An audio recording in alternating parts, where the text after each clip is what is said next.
Hello and welcome back to Reality Check. My name is Rachel Mwine. Have you subscribed to our channel?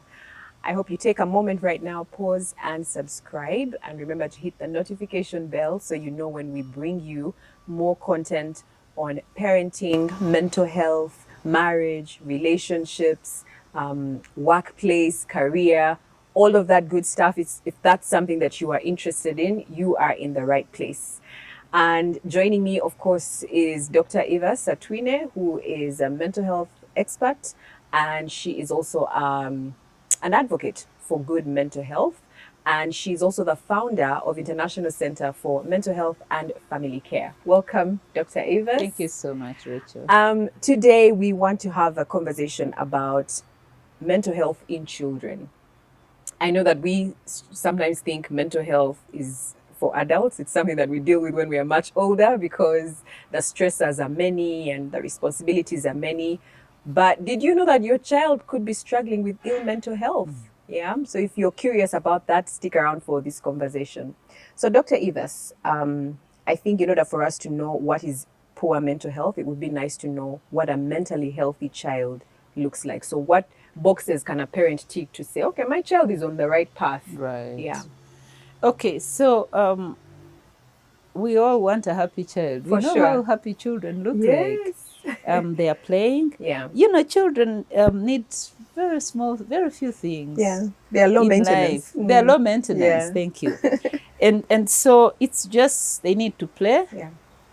They need to laugh. They need to cry when they are not, you know. Crying is very important because they are releasing emotions. And so if you want to see a child who is happy and we say mentally stable, mentally happy, yes, or has good mental health. Mental health is about no stress or good stress management. But in children, most of the time we are preventing them from being that stressed because they, as you mentioned, they are low maintenance. They have very few stress triggers. So how do you know that your child is in a good place mentally? I already mentioned. Number one, they are playing, right? Yes. They are playing. Yeah. When a child is not playing, there's something wrong. Yeah. And they can be as little, that can start, you can notice it as little, as young as can be. They are eating okay because when a child is stressed, they lose appetite.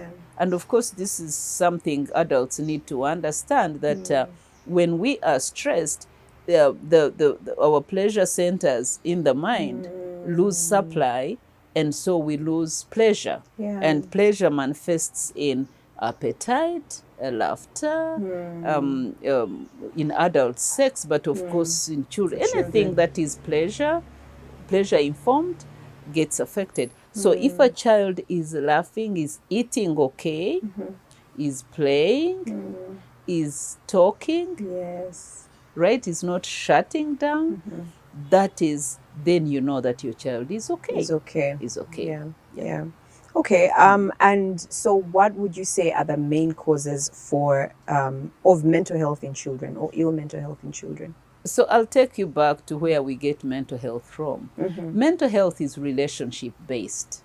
Yes. Right? Yeah. Mental health is health we get from healthy relationships. So what affects children's relationships? Now, number one is to remind us parents that actually our own relationship is a live stream for the children. Yes. Right? Yes. Their health is mostly dependent on parental home environment. Right? Yeah. So they don't have much to manage.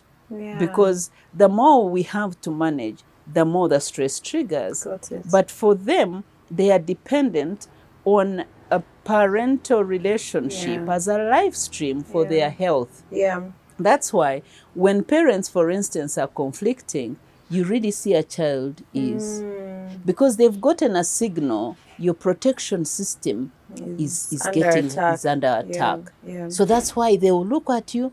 They'll start crying because they're saying, what's going on? So when children detect something that is likely to affect their sense of health and security, security is number one. Yes. They say, what's happening? So you'll see them, and they will not say, when they are younger, they ask, they say, what's wrong? And most of the time they ask mommy, what's wrong, What's mommy? wrong, mommy? Mommy, are you okay? Yes. Mommy, are you okay? They rarely go to daddy. Rarely. Rarely. They go to mommy and say, Yeah. mommy, are you okay? Mommy, are you okay? Because they've already detected danger in their supply system. Yes. You see that? So that's where they get. So when home environment, then of course the way they are treated. Yeah. The way they are treated. Yeah. How do we speak to them? Just as before you beat or anything, just the way you speak to them. Now, if you've seen like when a parent yells at a child, they start crying. Yes. You see? Yes. So that's because this communicates rejection to them. In their little world, they are saying, oh, mommy hates me, or daddy hates me. Yeah. So that's another major stress trigger. And when this happens over and over, and most of the time we just yell or we punish without telling children, we teach through those kinds of, can I call them crude methods? And so a child doesn't understand the benefit of what you're trying to teach them. Yes. That's a major stress trigger because they keep asking, does mommy love me or does daddy love me? If they loved me, why did they do this? way? So that's why we encourage, yes, punish a child, instruct them or whatever, but please explain to them. Don't leave questions in their mind, because children, of course, stress comes from uncertainty, lack of understanding, why, and then you don't have answers. So anything that leaves something in their mind, a question of why did this happen? Remember, they don't have so many opportunities to get answers. They do that. And of course, a number of other things, deprivation. So anything that communicates rejection, and they tend to put labels on our actions, right? Then they say, mommy hates me, daddy hates me. If he didn't hate me, he wouldn't have done that. But can I also tell you something interesting? Time, attention. Children interpret our availability as a sign of love. Yes. Mommy, you don't love me because I've not seen you. Yes.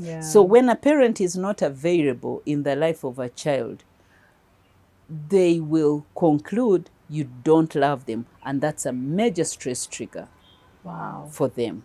So they get resentful. They say, okay, so you don't love me, okay. And that's why you parents, if we are attentive, will hear children communicate this to us and say, mommy, you're going again, okay, you don't love me.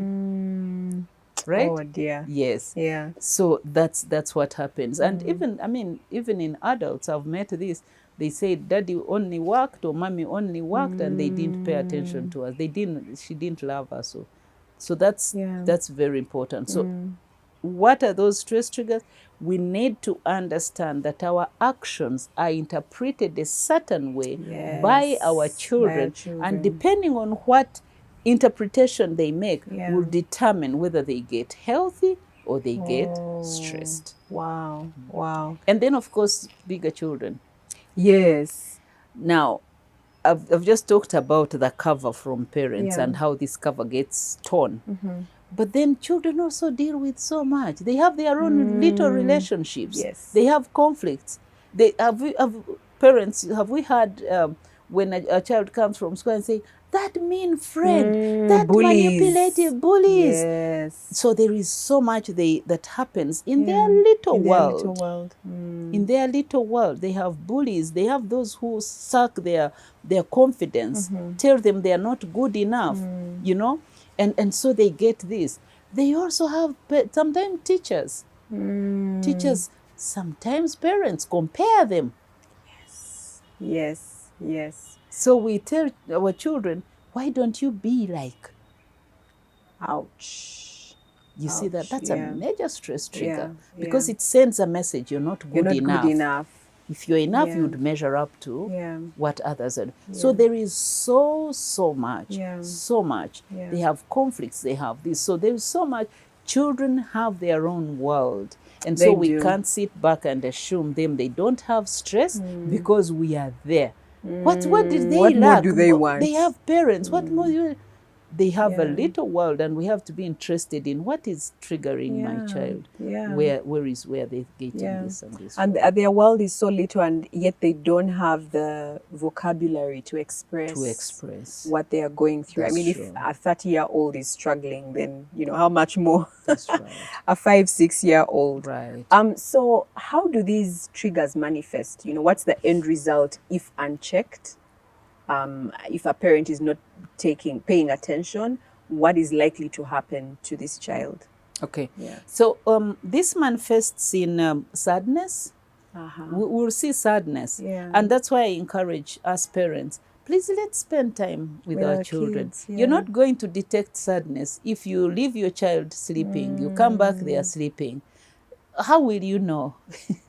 You see them only on Saturday, or You see them on Saturday, and you're getting them out to go and do coaching. You understand? Yes. So we parents have to pay attention to unusual behavior. Got it. So, for instance, this child has been happy, bubbly, playful, and all of a sudden, they are coiling back. Yeah. So sadness.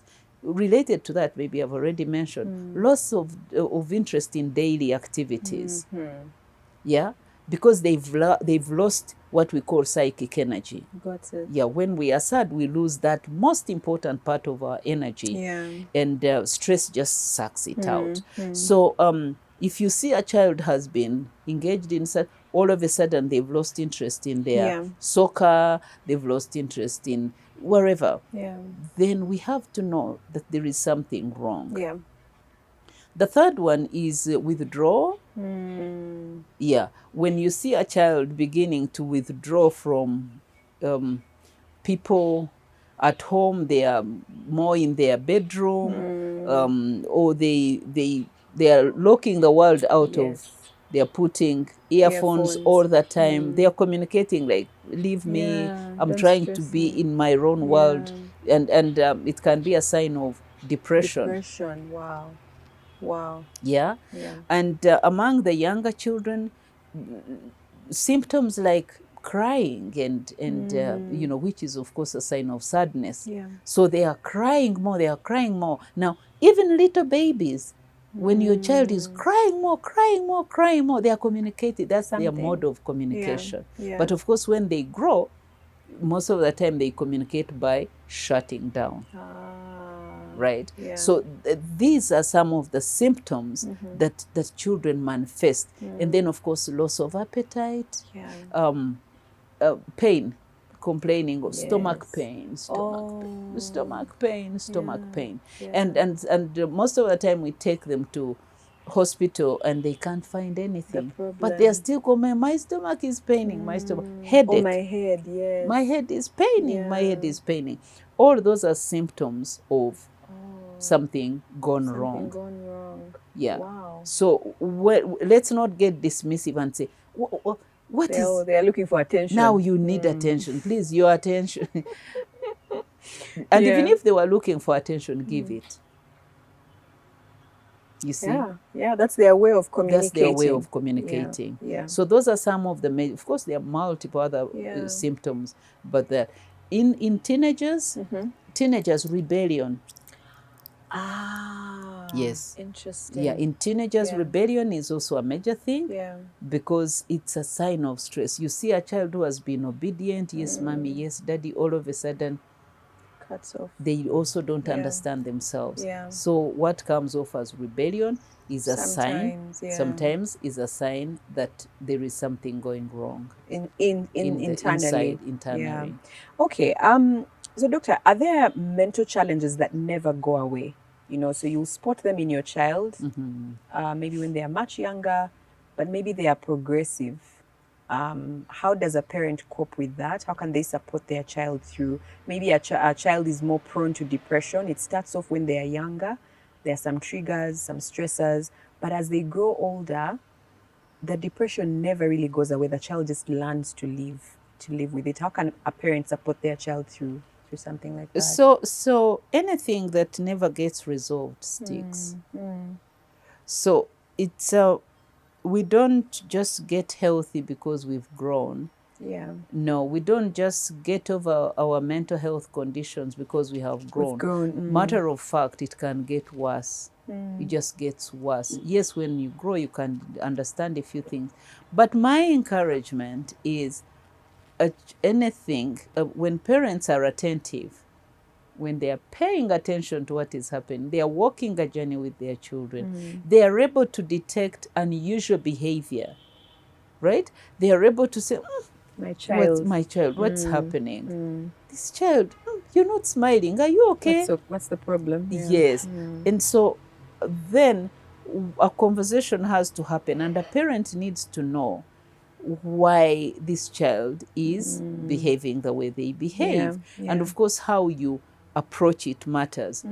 But there isn't anything like mental health issues which keep going if we are paying attention, and then children get help. Yes. So because when you pay attention, you're going to know where this stress is coming from. Yeah. And so that's how we find out. I was bullied. I was told I'm not good enough. Yeah. That's not true. Yeah. You're good. Yeah. You're good. What did they tell you? And how are you feeling? No, but you're good at this and this and that. Sometimes we do exaggerated validation. You're the best in the whole world. That's exaggerated. It's not necessary. Yeah. But just to understand where this is coming from. Yeah. Sometimes they're struggling with academics. You asked about triggers. Yeah. Oh my God, that's a major source. Yeah. But then academics, what do they hear us say? Do we say this one is doomed? Maybe they were not meant to study. Maybe what's wrong? Where did this child come from? Because both of us are brilliant. So, and then also at school, they are comparing them. They are telling them they're not good enough. This is a major thing. Yeah. So when we get to know the source of stress, then we resolve it. We resolve it. Yeah. We address it. Having said that, can I be realistic and say we may not be able to know everything and resolve everything. So there is a place. That's why therapists are there. Yes. That's why we have child psychologists. Every time we are working with children, we are checking for childhood adversity. We are checking on home environment. What is happening at home? Now, I'm answering your first question again. Parental separation. That's a big trigger. That's actually devastation for children. And of course, that as well communicates rejection. If my parents loved me, they wouldn't separate. So the most important thing for parents is to know where stress is coming from, but also leave a place. Know that you're not going to resolve everything. There's a place for God. There's a place for life improvement. And so, but then when you're paying attention, please direct your children for support. Let them seek therapy. Let them talk to a child psychologist. Let them talk to someone else that may not be you. That community parenting is very important. Your child may tell me something that they may not be able to tell you. That's really good. And you talked about separation, but I think also the loss of a parent or the loss of someone special, that's right. in the family. I think that's one loss of a loved one. Children grieve. And I'm glad you bring it up, because whenever there is loss, parents manage their own grief and they forget about the children. That's a major unresolved stress trigger. And so grief. And we encourage again that please get this child to go through grief counseling. They also need to share how they feel. They need to get a perspective of death. And they need to understand certain things. If they don't, they'll just have a question, have another question, and every time you have questions, unanswered questions, that's a very big stress trigger for children. It's like a time bomb waiting to go It's a off. time bomb. Yeah. Yeah. Yeah. All right. I feel like you've kind of touched on my final question for this episode. What is the one thing that parents can do or should do to preserve their children's mental health? So that could be in terms of enabling environment. What is it that they can do or focus on? Yeah. Most important, if you ask, there are many. Yeah. But let me begin with what I consider most important. Most important, yes. Because of where our mental health is shaped from. Yes. Family. Home environment. Let parents pay attention to the home environment. Yeah. Is the home environment healthy? Healthy. Are we intentional about having a healthy home environment? Do we care what our children are feeding on? Yes. So if, for instance, a home environment is conflict-stricken, it is people are fighting, absenteeism. Absenteeism, yes. You don't even know what is happening. Children feel deprived. Yeah? Yeah. Children feel deprived. That is big. Yeah. It is absolutely big. Yeah. How we treat children, how we are parenting them, that is very important. Yeah. So parents, I am one of them, we need to pay attention to that. Home We need to environment. ask ourselves a question: what is my child feeding on? Not just the food they put in the mouth. Yes. Mentally, but emotionally. mentally. Yeah. How do they feel? Do they feel secure in this home? And I told you that security is the number one need for children. Yes. Do they feel secure? Yeah. Do they feel threatened? Are they angry? What are they seeing? What are they seeing us do as a parents? How is the whole home environment? Number two, which I've probably already touched on, is my presence. Yes. Yes. Yes. Being available. Being available. Yeah. Now, once again, you know that we are running with economics, and most parents are working. Yes. They don't have time to Yeah. check in on the children. Our children interpret our time with them as love. Yes. Once again. Oh, that's such a huge reminder. Yes. So if you're not available, they consider you don't love them. A potential trigger. Yes, that's Yeah. a very big trigger.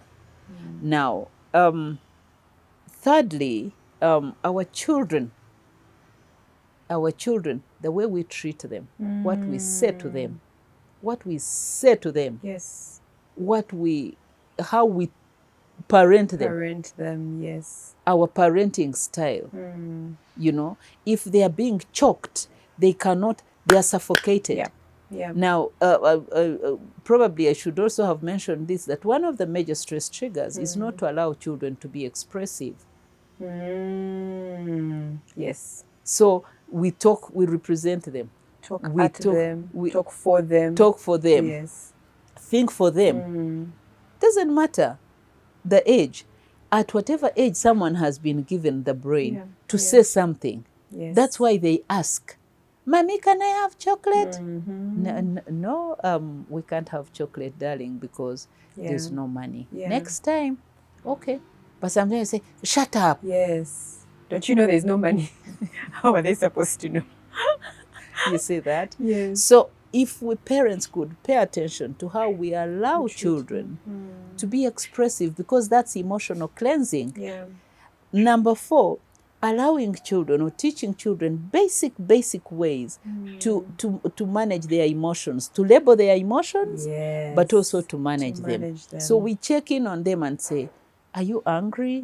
How are you feeling?" I remember one time our son tell us how he went to school and the swimming coach was very rude. Oh. And then I asked him, I said, how did you feel? How did that make you feel? Yeah. And then he said, "Well, I felt kind of sad." He said, "I felt kind of sad, but I thought," I said, "Did you want to tell the teacher how you felt?"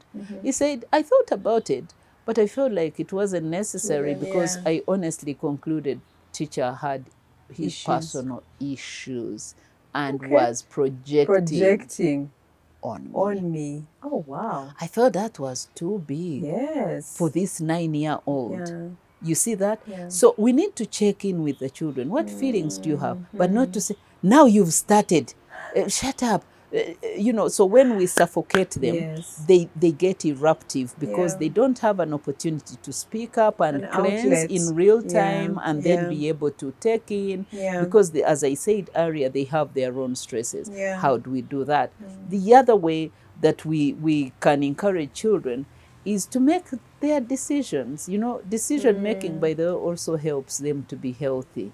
When we feel we get health, we get energized from a feeling of being in charge, Yes. but also achieving. Yes. So if he does this, and we get age appropriate decision Yes. making, especially the young adults or the teenagers. Yeah, when we allow them, they feel, ooh, I'm important. Ooh, now that's a source of good mental health. Yeah. Because you feel you're useful, you feel you can achieve, and then we trigger those happiness hormones.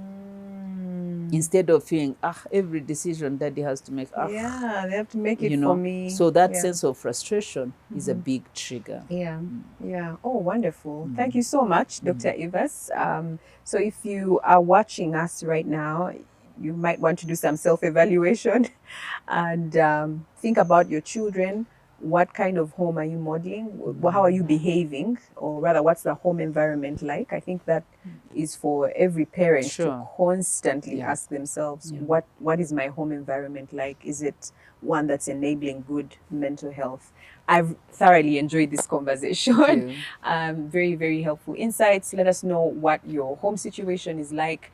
If there are some things that you've noticed in your child that you think might be stressors and might cause mental health, there's always help. And Dr. Evas mentioned that's why therapists exist. And children are never too young or never too old for therapy. Yeah, for therapy. Yeah. And especially when you go through those moments, those big moments, you've lost someone. It may not even be a parent, it might just be a jaja or, an aunt, an uncle that they were probably close to. And then you're thinking, for us, we have mourned, we have buried, let's move on. Forgetting that the children also went through the grief. So let's pay attention to our kids, because the things that we are doing now eventually shape who they will become. And we are going to have that conversation at some point, how upbringing of our children, or how our upbringing shaped our relationships today. So thank you for watching. Join us again next week for another exciting episode of Reality Check. And don't forget to subscribe, comment, and share this episode.